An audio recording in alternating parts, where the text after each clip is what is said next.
Hey, everybody, and welcome back to another episode of Bulletproof Selling. My name is Sean Rhodes, and I'm the Chief Sales Architect of Bulletproof Selling, author of Bulletproof Selling, a guide for systemizing sales on the battlefield of business. Now, here at Bulletproof Selling, we firmly believe that hope is not a sales strategy. So we bring these live stream interviews to you as often as we can because we want to help salespeople increase the performance of their pipelines and the results of their teams by removing hope from their strategy. Now, on this series, we've gotten to interview world-renowned experts, authors, Hall of Fame speakers, folks that are out there managing sales teams, and of course, those that are helping salespeople do things in a more systemized way.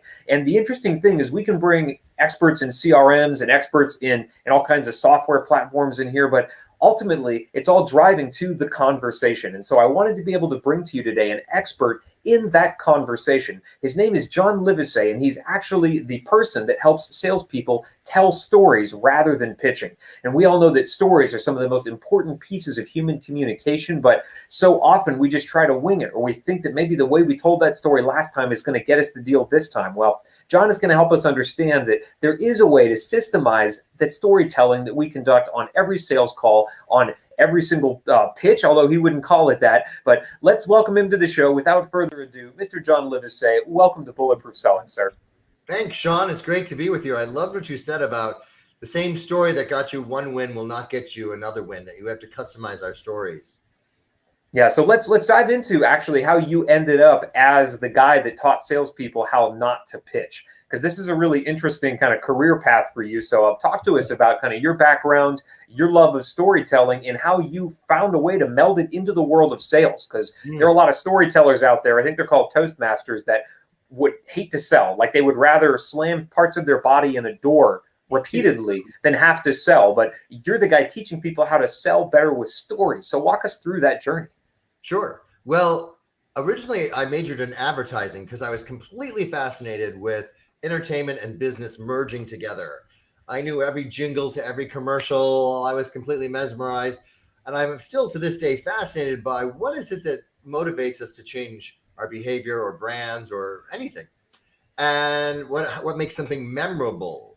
And that's, it's tapping into a whole other side of our brain. So my career was this degree in advertising, but I moved to Silicon Valley and ended up selling multi-million-dollar mainframe computers against IBM, which back then they sold with fear, uncertainty, and doubt. That if you bought anything and it broke, they'd point the finger at the other vendor. And so I realized there's a lot of other things going on besides having a better, more reliable product that's less expensive. There's psychological reasons why people don't buy or do buy.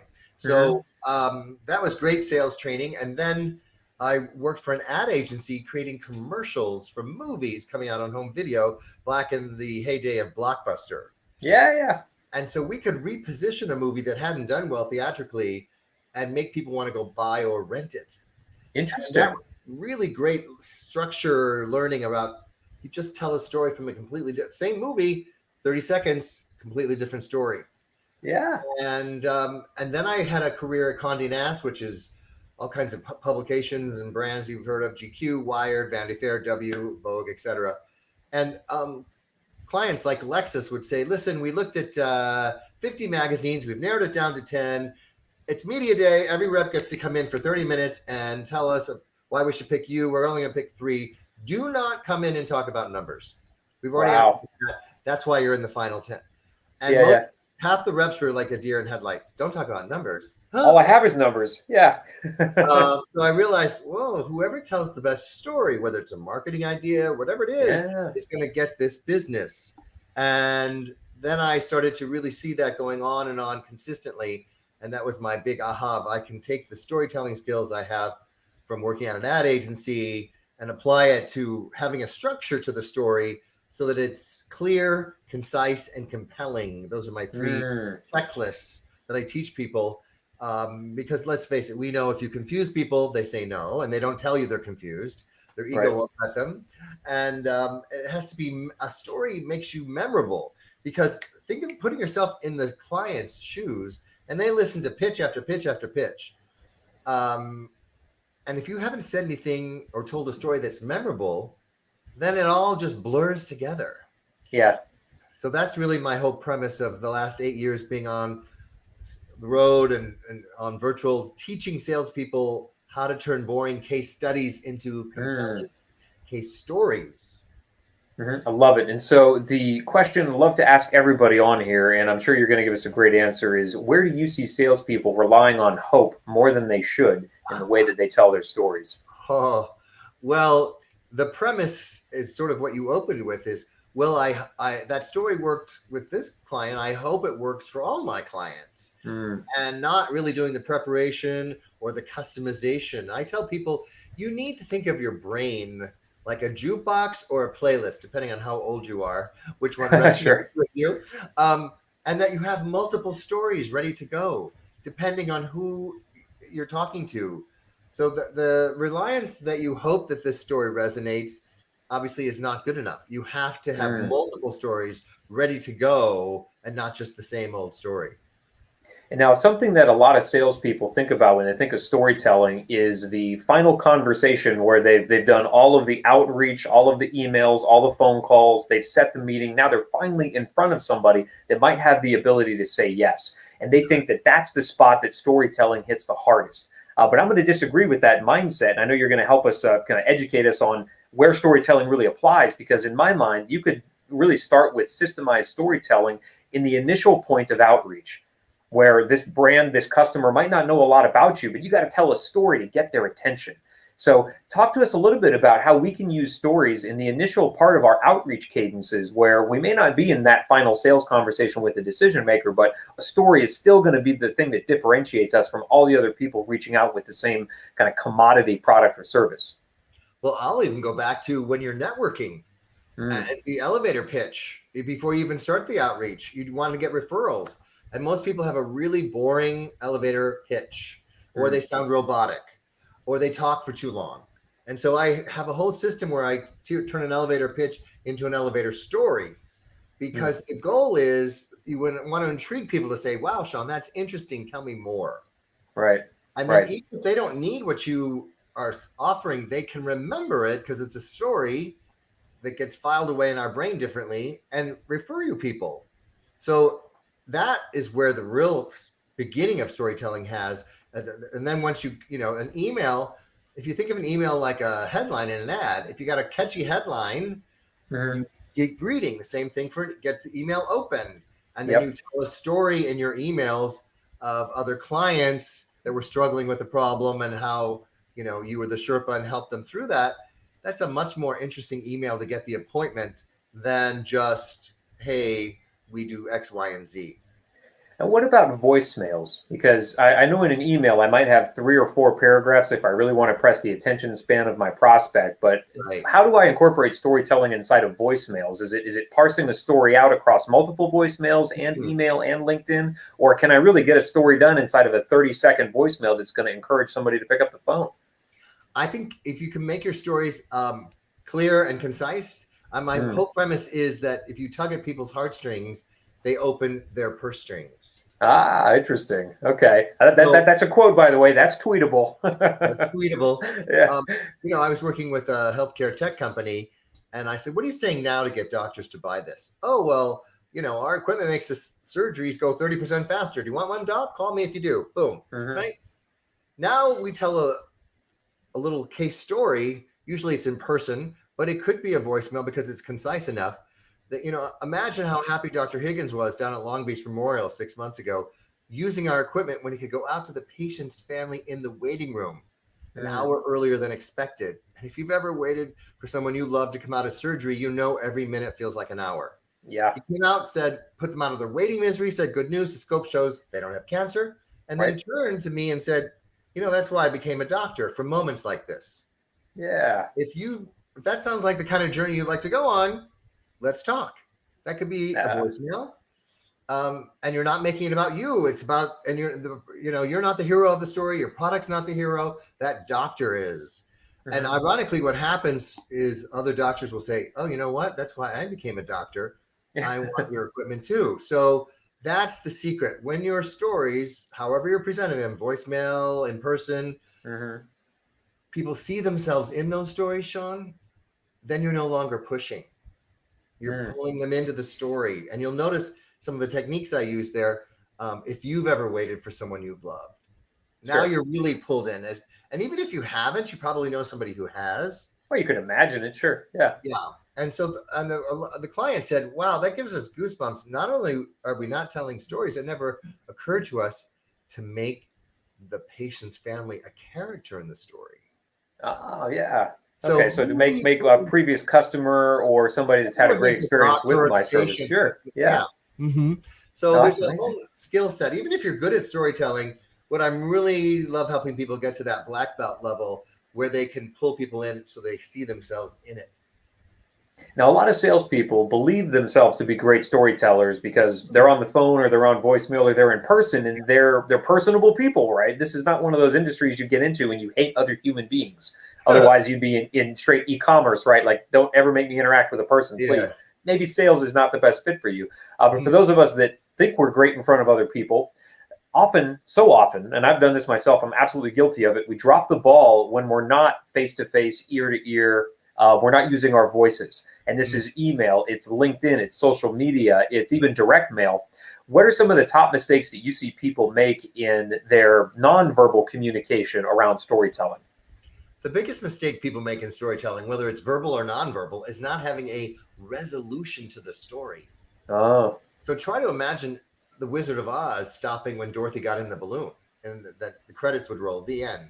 But the resolution and why that's such a classic is she has all these epiphanies. Oh, there's no place like home. And you were there and all this. That's the resolution. So what is life like after the sale has been made is the key to that story really resonating and being memorable. And so most people don't even have an awareness that a story should have a resolution, or if they do, they don't put one on that works. Interesting. So if I'm, coming together to tell a story to someone, even in an email, do you think that each piece of communication needs to have a resolution in it to kind of round up that piece of story? Or is it acceptable for me to make a 3-part story with the resolution coming at the end? And I'm thinking like communication in sales, right? Maybe it's a phone call and then an email and then a LinkedIn message. Well, if it's crossing communication channels, do I need to make little mini stories in each outreach so there is a resolution on each touch, so to speak? Or can I parse that out? Well, there is a technique in storytelling called an open loop. We see it all the time in TV shows. At the end of the episode, tune in next week to find out what happens to Who Killed JR or whatever it was, right? Or sequels to movies. They end on this sort of open loop of like, oh, is there going to be another sequel? Wanting more. But that story I told you about, that doctor putting the family out of their waiting misery, isn't nearly as strong if you stop there where the solution is, as this whole secret of that story is, that's why I became a doctor, for moments like this. And that's when the other doctors see themselves in that story. You've tugged at their heartstrings.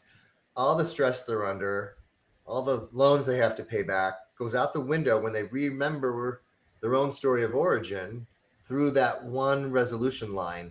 So my recommendation is, don't leave you may not have a chance to finish the story if you haven't tugged at the heartstrings with a good resolution. This is amazing. So I'm hearing that I have to put my prospect in the shoes of the people in my story so that they do get that emotional connection.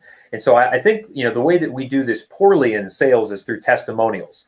But a testimonial is only someone else saying what a great time they had, or what a great experience they had with my company. Let's just use my company as an example here. Could be anybody's.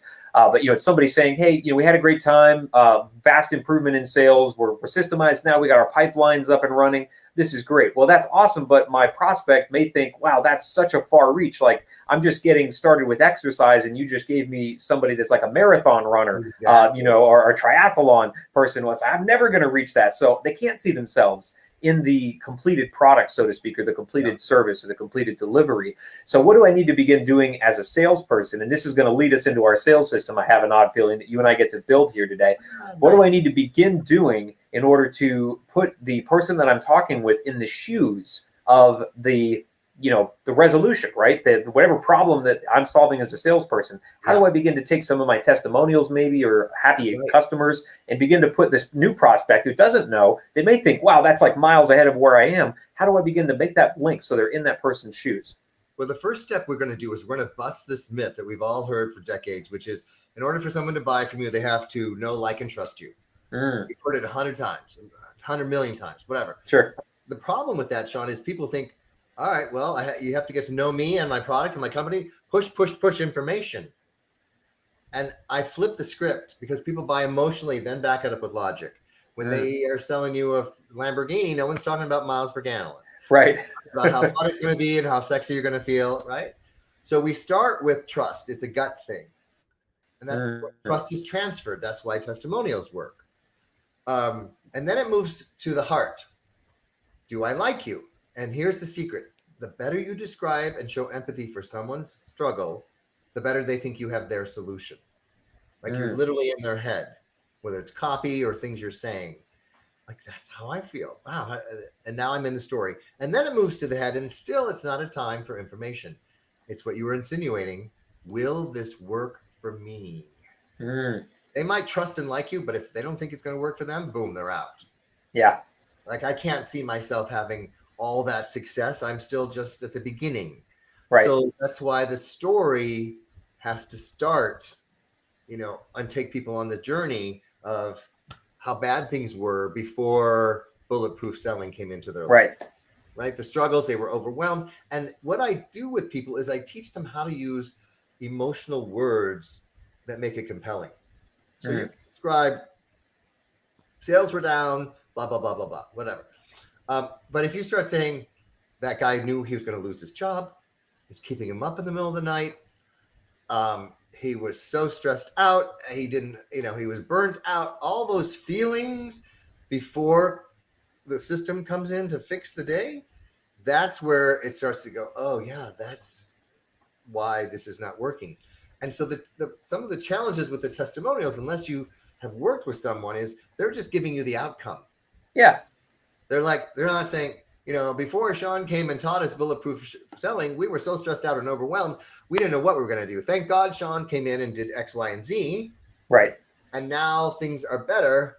And then we really wanted to say, like, the resolution of that is a year later.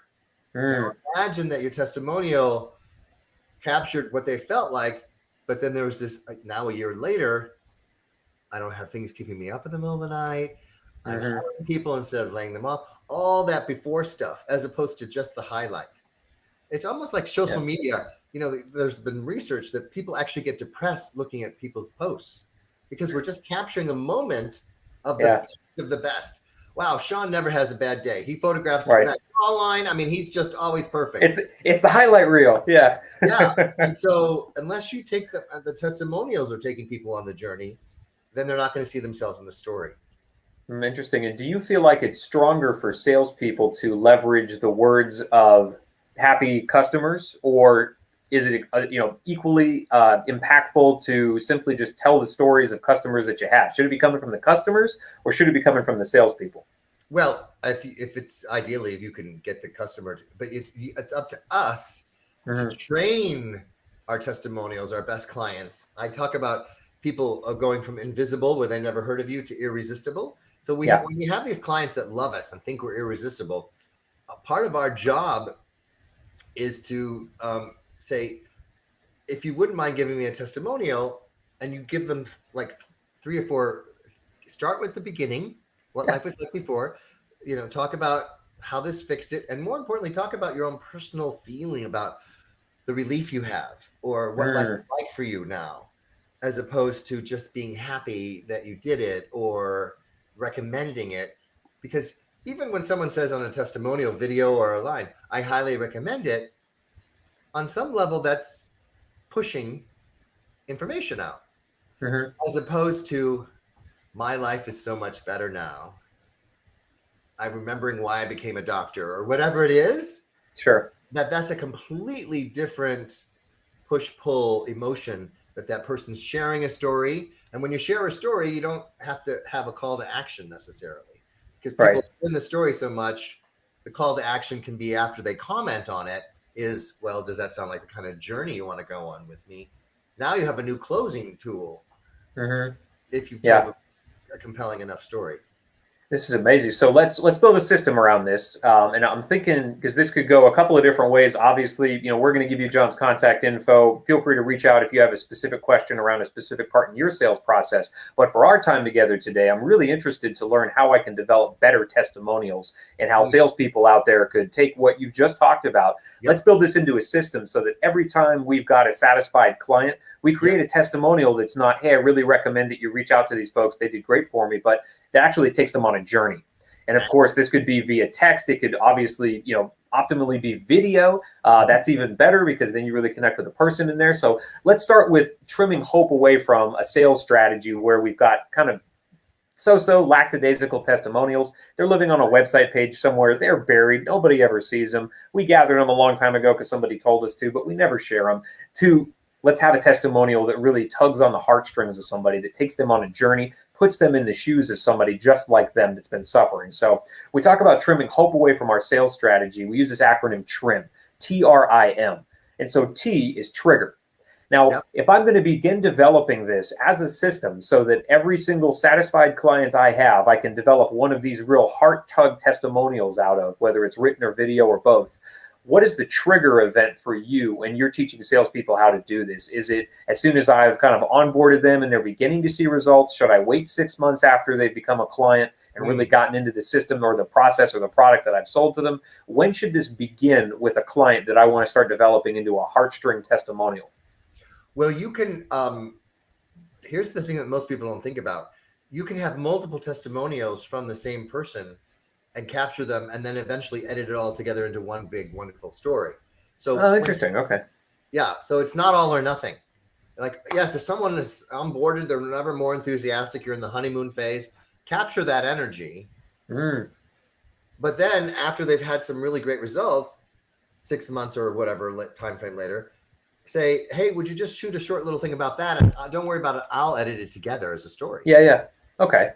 And they could be different and everything else. So that's what makes testimonials pop, because most people don't go to the effort of taking that. They just get the one. Yeah, they're one and done, rather than let's take you on the life cycle journey of somebody that's in your shoes. Yes. From where you are now, I've just onboarded. I'm really scared. I don't know what to expect, but I'm excited about the potential, all the way to I've seen massive results. Best decision I've ever made. Right. I totally get you where you're coming from. So we've got the trigger, which is don't wait until 6 months in. Set some steps immediately upon onboarding, maybe quarter in, 6 months in, a year in, however long you want to track it, obviously, if they're continuing to see results. So that's the trigger.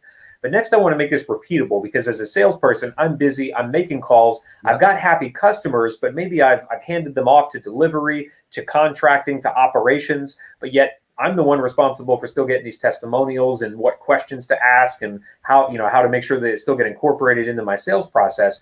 So what are the steps that I need to do? And we can get as granular and tactical as you'd like to, so that this can live outside my head. I can keep it on a checklist, a spreadsheet. I can go to John's website and get reminded about it. What are the things that I need to do in a repeatable order with every one of these customers that I've now got at the onboarding process, the 6 month point, the year in? How do I make this repeatable for myself? Well, when I spoke to Land Rover and Jaguar sales team, no surprise, there's one of the issues around rejection, the fear of rejection. And you would think selling something that luxurious and upscale, you wouldn't get that much rejection, but they do.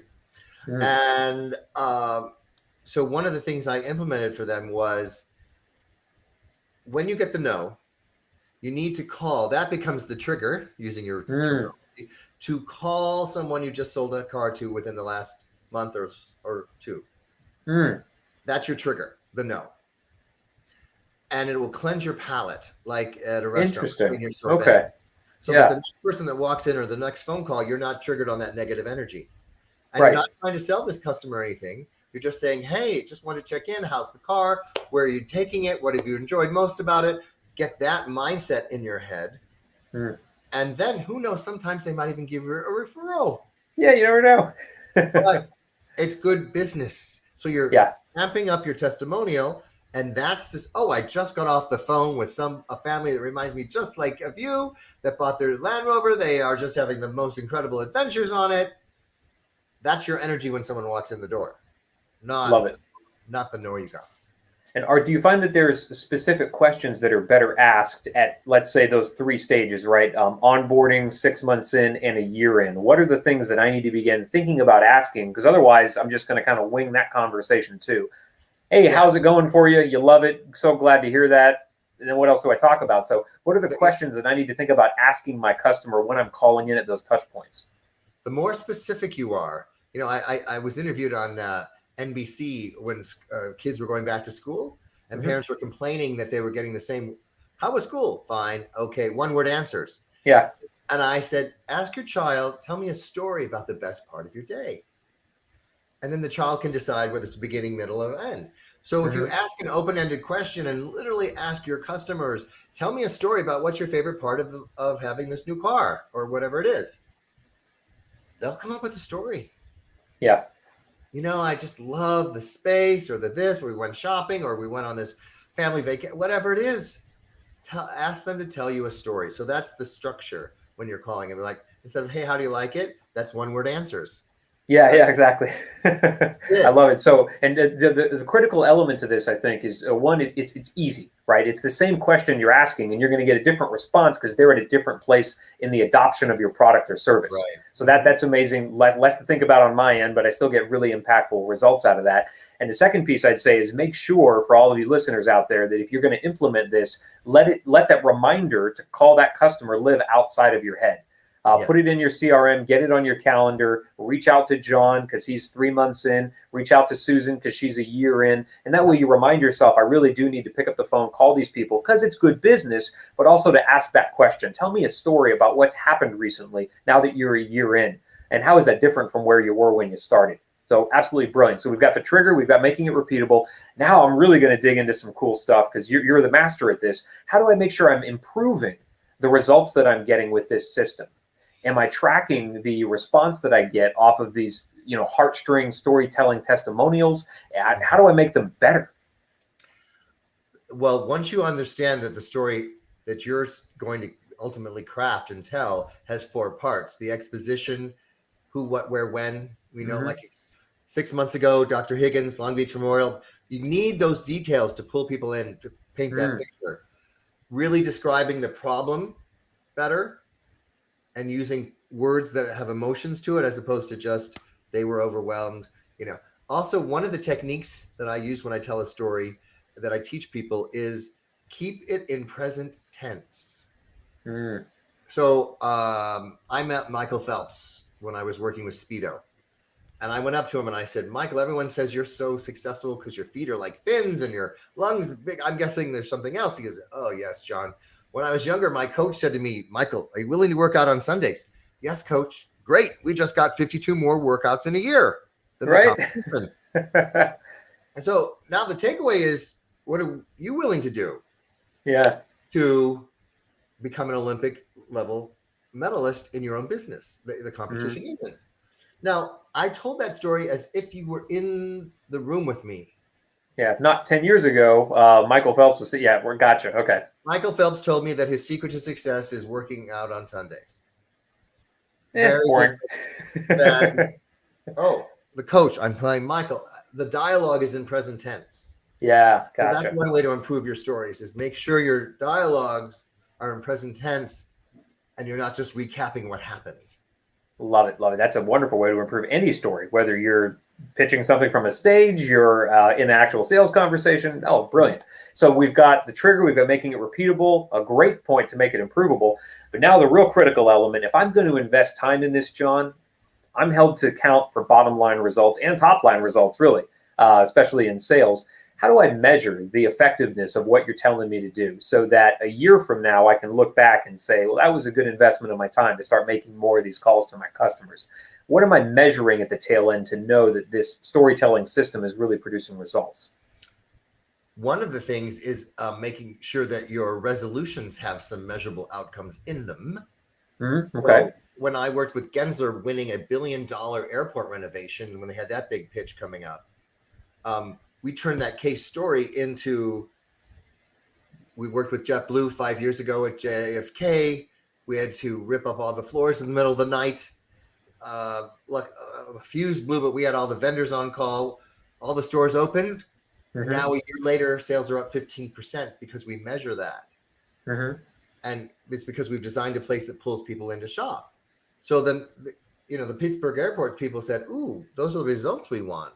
So by putting the measurability in your case stories, then you set the bar for the next potential client to say, listen, if we can get that same result in that case story that you told, we're picking you over somebody else. So the measurable part is have your stories have that little hook in there as well, that people say, oh, that's an outcome that we could see ourselves going on. It doesn't seem so outrageous, like I'm just starting to do a sit-up and you're a marathon runner. Yeah. That it's a process. So I think the measurable outcomes are in also your closing ratios. I work with people all the time. I said, listen, I want to know how many sales you're closing now before we start working together. 4 out of 10, 6 out of 10. And if we're not increasing that by 10% by telling better stories, then, we'll talk about refunds, because I know that whoever tells the best story gets the sale. And if your competition is telling a story and you're not, you're definitely why am I coming in second place all the time? I hear that over and over again. Or if you're both telling stories, then you really got to get your stories at the black belt level. Yeah. Because it's that where the measurable comes into is the meeting after the meeting. Because let's say you're the airport and you're hearing 3 architect firms pitch. Then you have the meeting after all those meetings. And you're like, okay, what do you think? Well, they all sounded the same. I guess we should go with the lowest bid. Or those people at Genza really told some great stories about themselves and about other airports. And I want to go on that journey. I think that would work for us. The story is memorable. That's the problem we're solving. The measurable part is, do people remember your stories enough to repeat it after you're gone? And that's the meeting after the meeting. And so and a sales leader is going to have the same thing to look at that you do, because you teach organizations how to do this. And so I know you want to know at the tail end of working with a company, how many of your salespeople are actually doing what you brought me in to teach them how to do. So a sales leader is going to be looking at the same thing. Hey, we implemented this system. Our people now are calling past clients. They're getting checkpoints. They're getting stories now. But same thing, you would want to know for yourself, how do I make sure my salespeople are actually using the stories and doing something differently than they were before? How do I check into that? Yes. Well, when I was working with Olympus Medical, they put a repository map of all the stories of 200 salespeople I trained on one place across 3 separate divisions. So not only can they measure winning more new business pitches, but that the case stories are breaking down silos, because the salespeople never knew each other's division stories, but to even make an introduction to a doctor or a hospital. But now they have a short little story of someone else that they can say, oh, you should talk to Melissa in the energy division, and then tell that little case story.